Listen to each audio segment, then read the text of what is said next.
You almost had it. It was right there. Right there. Right there.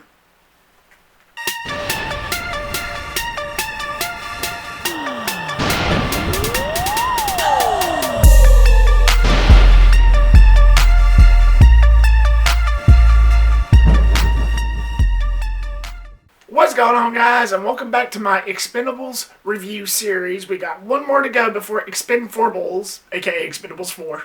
Then a ranking of all four of these films will follow, so stay tuned for that. And if you've not checked them out yet, my reviews for the first two Expendables are down in the description below, so check those out when you can. As always, thank you so much, guys, for clicking here. I really do appreciate it. After learning that a former team member is alive and is now a weapons dealer for terrorists, and after one of his team members are shot, Barney Ross hires a new team to try and take this guy down and to prevent global destruction. Okay, guys, moment of the truth. I gotta be honest. I was a little disappointed with this entry. I felt like with 2, they took 5 steps forward from 1, but with 3, 7 or 6 steps back from 2. And it's a shame, too. But was it the most horrible thing that I've ever seen? Was Expendables 3 the most horrendous thing that I've ever seen? No, of course not. I've seen worse. It still had its moments. It still shined in its own way, but compared to 2, a very dim one at best. It was a little bit of a letdown. Ever since this thing came out in 2014, this has been the one that I've watched the least. Especially after the big impression that Expendables 2 left on me. This one was definitely a letdown. But before getting into all that, let's get into the positives. I do have to say that the added stars of Harrison Ford, Wesley Snipes, Antonio Banderas, and Mel Gibson was a nice touch. That's 4 more icons to add to this series, and I really did enjoy it. We have Blade, we have Indiana Jones, we have El Mariachi from the Desperado and Once Upon a Time Mexico films, and Sergeant Rigg from Lethal Weapon. I thought they brought a certain freshness to this series, as they try to do with each of these films, I've noticed. I thought they brought a certain freshness to the mix. One of them I'm a little mixed on, which I'll get into later. But all 4 of these guys, just like with the others, I respect. I watch every single one of their other franchises, like Lethal Weapon and Indiana Jones, Once Upon a Time in Mexico. They're just 4 more of those action icons that deserves to have pictures being put up in the Hollywood Action Movie Hall of Fame. And having them in this film, despite my issues with it, having them in this film was a breath of fresh air. And it was refreshing, and I really did like seeing those guys as well. Antonio Banderas was the one that stood out the most for me. He brought most of the comedic tone to the table. He's one of those characters that just talks. And if he's not talking, he's like, just doing all these other crazy things that it just really made the film refreshing. Not that I'm saying that the other films didn't have comedic tones. I refer you to my review of Expendables 2 with all those funny quips that they made in that. But I think Antonio Banderas brought such a freshness and unique take to the comedy to the comedic tone of this film that it just felt new. It just felt refreshing. I enjoyed seeing his character. Every time he would show up, I would get a few chuckles. He was actually just one of those bright spots of this film and a slew of problems that this film did partake. He was very funny. He was very fast-witted. And like I say, he's just one of those that just talks, just like how most of us YouTubers do. And just never shuts up. Like yours truly, for instance. He just seems like he's a really cool guy to hang out with and just go grab a beer with and go play pool and just hang out and just have a good time. And that's what I got from this character. If you can get past all the talking and if you have enough high tolerance. And Wesley Snipes, my God. 10 years before this movie came out, that was the last time I seen him. Blade Trinity was the last thing I seen him in before he showed up in this film. And before it came out, before Expendables 3 came out, I knew he was going to be in it, so I was all pumped, I was all psyched. Since Blade Trinity in 2004 was the last time I seen this guy before he popped up in this. But he was going through legal issues, and he probably still is, and it seems how this Expendables 3 has come out 9 years ago now, and I hadn't seen a single thing from this guy since, so it's like, ugh. Get back out there, man, and just get your stuff together. We miss you, man. We miss you, Blade. But anyway, moving on. He basically plays the doctor of this, and it's like kind of like the another counterpart to Jason Statham's character because they're both into knives. So I thought that was a pretty nice added texture, just to give like a little bit of a competition to Jason Statham's character.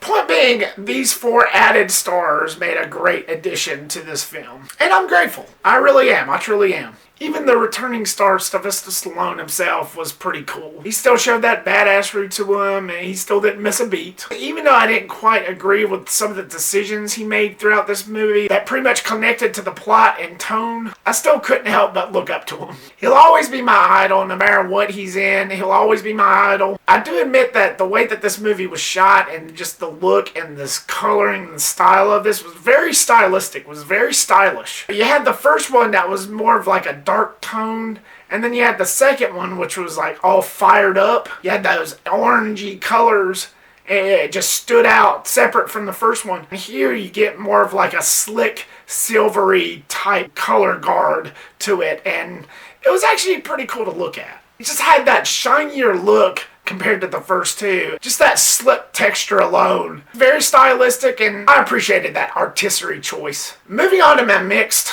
Mel Gibson. He basically plays the villain of this. The long-lost compadre to Barney Ross and his gang, who he thought was dead and is now working for bad guys and creating global destruction because he's selling all these weapons to all these really nasty people. He was fine. He was fine. He was still better than Eric Roberts' character was in the first one. The positive side to this character was he did have more of a sense of humor about him. Not Joker-based. He wasn't laughing or anything like that.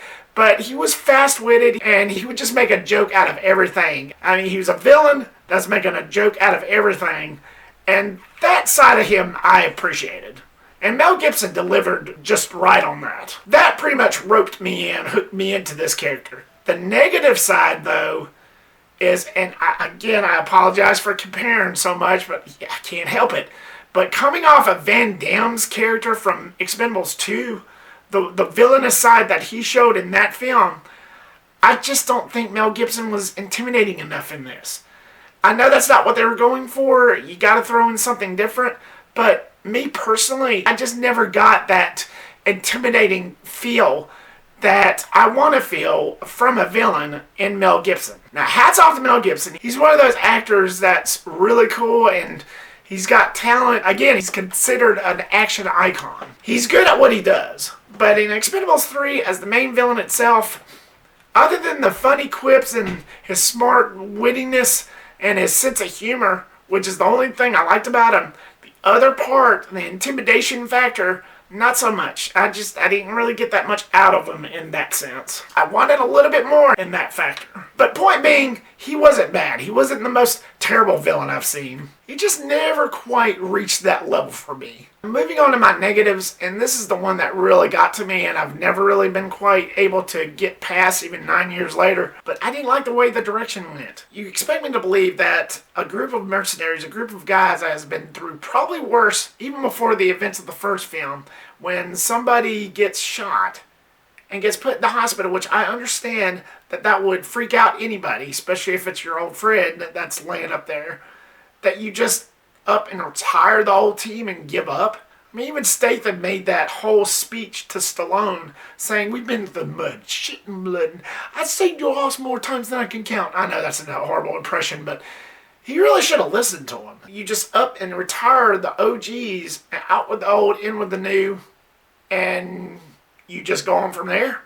Never really bought into that. Never have, never will. I understand why they did what they did. I understand that they were trying to make it fresh and new.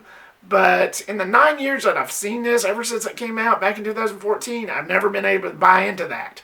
Logically, it just doesn't really make that much sense. You get these group of bulky, big-ass guys that has been doing this probably for a while and has been through worse, and you just up and give up on them? No, I just don't accept that. And this was after they broke out Wesley Snipes' character, which is a character, an actor that I wanted to see more. Give me more Blade. What the okay, I digress. Just a little insulting, that's all I'm saying. I just didn't like the fact that characters that we've come to know and love got reduced down so minimal and replaced that easily. No, Just no. That was their first mistake. Second mistake was the rating. Now, I know this doesn't always matter, but this series has already found its home. It had its audience. To shine a little bit of a context here, Sylvester Stallone wanted to reach a much wider, broader audience, which is why he chose to do what he did with the rating. Instead of rating it R, he wanted to make it PG-13 so that more kids can come to see this, which I understand. His heart was in the right place, but it didn't really work out that way. When you create something and you find your audience, don't mess with it. Don't stir the batch. Don't screw with it. It's never a good idea. There was several TV shows that I know of that made that same mistake, that just changed the direction completely, and it lost. Fell flat on its face. And that's what this one did. That's why it has taken another 9 years for them to come out with another one, when the first three had been coming out 2 years apart. This one kind of fell flat box office wise, and it was panned by critics. When you find an audience, when you find a proper home for your product, never screw with the ingredients. And you can definitely tell, compared to the first two, this was dumbed down a way more.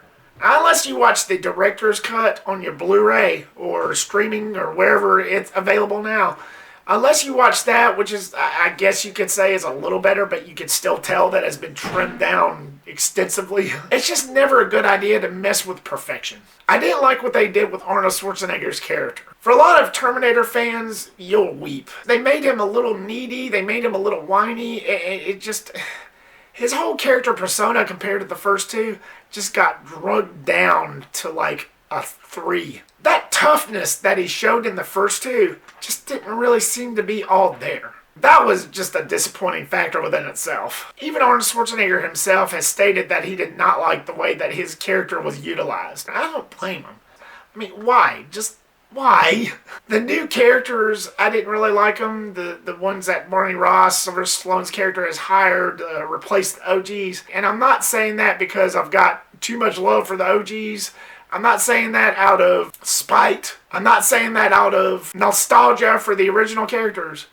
It's just they didn't really do anything for me. Especially Ronda Rousey. For those of you who don't know, she's a WWE star. I don't watch wrestling, so I just recognize the name. But she can't act.